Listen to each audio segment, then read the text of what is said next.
Hindi lang to simple lang, small but terrible, pero hindi pwedeng maliitin, sabi nga, di ba? And also, sabi nga nila, hindi lang to pampalengke o simple-simple lang, dyan lang. Kaya din itong bumiyahe hanggang langit. Nakarating hanggang langit. Hi, it's me Nix and welcome to our YouTube channel. Nandito na naman kami kung saan nireview namin dito yung previous video namin na Mio Soul. Panoorin nyo na kung hindi nyo papapanood. Dito ulit kami kasi maganda rito yung ambience and mahangin. Kahit mainit, okay lang yan. Nagpapatan kasi ako ngayon kasi summer. Well, nakita nyo naman yung Dio dito. Ayan, thank you. Shout out kay Sir Joshua, yung may-ari nito. Talaga naman, kasi yung pamilya niya is yung daddy niya, mahilig talaga sa mga motor. So, pinamana yun. I mean, syempre, history nila is mahilig sa mga motor. Yan, sa mga show, sumasali din sila sa mga motor show, car show, yan. Talagang pang show talaga ang datingan ng ating Dio.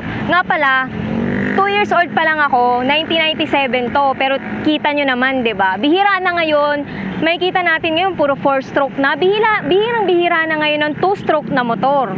'Di ba? Kung mapapansin nyo, kulay nito is kakulay ko, kulay pink. Well, may mga napalitan na rin dito. Syempre, actually, malaki na ang gastos dito. Malaki ang budget. Kala nyo ganyan-ganyan lang yan. Sinasabi ng iba, simple lang. Hindi lang to simple lang. Small but terrible, pero hindi pwedeng maliitin. Sabi nga, di ba? And also, sabi nga nila, hindi lang to pampalengke o simple-simple lang, dyan lang. Kaya din itong bumiyahe hanggang langit. Nakarating hanggang langit. And of course, sabi ko nga dito, pag kinargahan to is malakas na. Eh, hindi lang maintindihan, pero umabot din daw to sa 120 na top speed niya, diba? So makikita naman yung audio dito kasi naka-analog type pa rin siya. And of course, maraming klaseng Honda Dio ang meron. At sabi nga nila, maingay daw yung tambucho, pero mabangis. Yan yung Dio. Dati, 2-stroke pa yung mga motor natin. Yung ingay daw talaga, yung ingay nito talaga mapapalingon ka. Kumbaga parang chicks, di ba? Mapapalingon ka sa ingay nitong ating 2-stroke. At yung usok nito, sabi nila parang vape lang, di ba? Yun yung inaano nila eh. So kitang-kita nyo naman, di ba? Nakalagay dito sa ating side profile na merong Dio SR, engine type 2 cycle, naka-air-cooled tayo. Yung displacement natin is 49cc, pero dahil kargado na, makakatakbo to hanggang 120cc, di ba? Yung top speed niya. Malakas din to. And transmission niya ay nakalagay maximum power 4 PS, 6,500 RPM. Yung maximum torque natin nandito 74 kg, dry weight and 59 kg. Ayan. So, ang cute lang tignan kapag mga lalaking nag-drive nito, di ba? Kita nyo rin dito, simple lang yung ating side mirror. So, talaga namang pinag-isipan mabuti, di ba?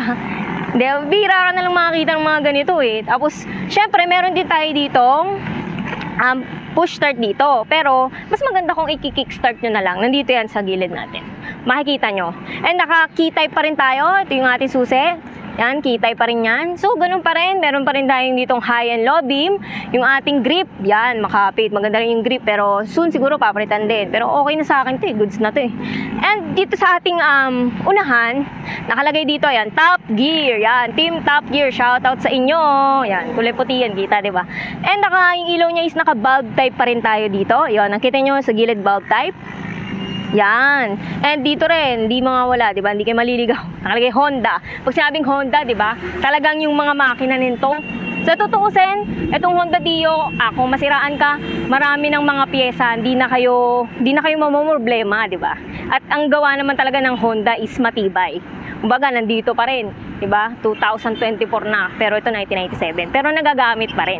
Napapakinabangan pa rin natin, yun yung mahalaga sa motor, 'di ba? And of course, ayan, yung gulong niya, naka-ano na rin siya dito. What is this? RGS. Yan, yung ating fork. Yan, naka-RGS. Tapos yan, yung gulong natin. Kita nyo naman, sa unahan. Of course, dito tayo. Kita ko dito, yun, yung disc brake niya, diba? So, nakita nyo, may blue and dito, yan. Na RGS lang sa kalam.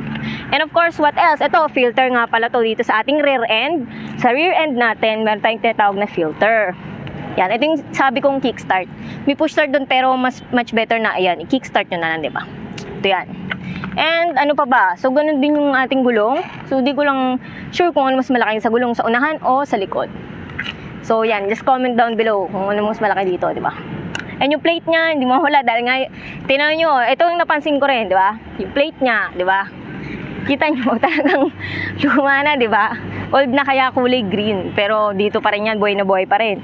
So, ito yung tambucho niya, yung muffler natin, nandito na rin. Nakalagay scooter racing component. Yan. Ito yung gulong niya pala, 90 by 90 by 10. I think it's the same lang din dito. 80 by 90 by 10 yung sa unahan. Dito yung 90-90-10, yung sa rear end dito sa ating gulong. Sa likod. And of course, ayan, nandito yun. May nakalagay na rin tayo dito. Yung DRP Race Passion, yun to. Astigo, TW po. Ito yung pinakamakin niya, di ba? Well, air-cooled pa rin yan. Pero, sa tutusin, maganda rin yung spacing niya rito when it comes sa gulay board. Pwede nyo rin sabitan, di ba? Oh. At ang maganda rito, yung upuan niya, malambot talaga, di ba? And, yung tinignan ko rito, yung compartment din siya. Pwede nyo rin lagayan. May grabber din dito, yan, di ba? So, astig na astig to. Dahil nga, bira na lang ako makarinig ng 2-stroke. Gusto kong sound check to no? Alright, Boss Joshua, pasok. Saan na yun? Nagtatago, init kasi. Grabe, umitim na ako, di ba? So, bubuksan natin to sa sound check kasi kanina tinry ko siya, syempre nangangamuhan. Yung may-ari yung papatry natin, di ba? Yan. So, itatry natin buksan para i-kickstart. Yun. Tingnan natin kung ano ba. Kung ano bang masasabi niyo sa 2-stroke. Alright? Yan. Oh, ano nga yun ngayon? O, di ba? Yan. Kala mo talaga, alam mo. O, di ba? Sound check natin. Yan yung ano nang, o, di ba? Hindi naman na-under yan Ingay, 2-stroke. Ganyan ang 2-stroke. Mas maingay pa sa ambulansya. Alright. And, o, di ba? Yung ating busina nandito rin. Siyempre, mapakita ko rin yung high and low beam niya. Yan, sa gabi. Ilaw yan. Hindi mawawala. Kayo ngayon. Kala nyo natatakot pa akong mag-sound check ngayon na. Alright. And, stop na natin, Sir Joshua. Baka maubusan ng gas. Alright. Ayun. Thank you so much, Sir Joshua. Dito ka lang. And, so, ayan. And also kay Sir. Alright, sir. Hello. Ayan, dalawa sila Siya yung pinaka-owner nito, yung daddy niya, syempre, yung family niya is mahilig sa mga motor. And makikita nyo pag dito kayo sa Etibac, sa Cavite, makikita nyo yung sa Rosario nga pala, mag-show sila. So, abangan ninyo, di ba? Manalo ng best of show to. And also si sir, name? Jig Monzon. Yun. Kasama niya, mga tropa yan. And baka may gusto po kayong i-promote or yan, sa Rosario Cavite, katulad niyan. Shoutout na lang sa Team Top Gear, Bacoor. Yun, Team Top Gear. Team Top Gear, Bacoor. Shy type sila Power! Alright, and thank you so much. Ayan, sa pagpapayag na ma-review tong Dio natin na napakabangis pa rin kahit 2024 na. Since 1997 to. Alright, and don't forget to subscribe to our YouTube channel, Motomo, Facebook, and TikTok. So see you on our next vids. Bye!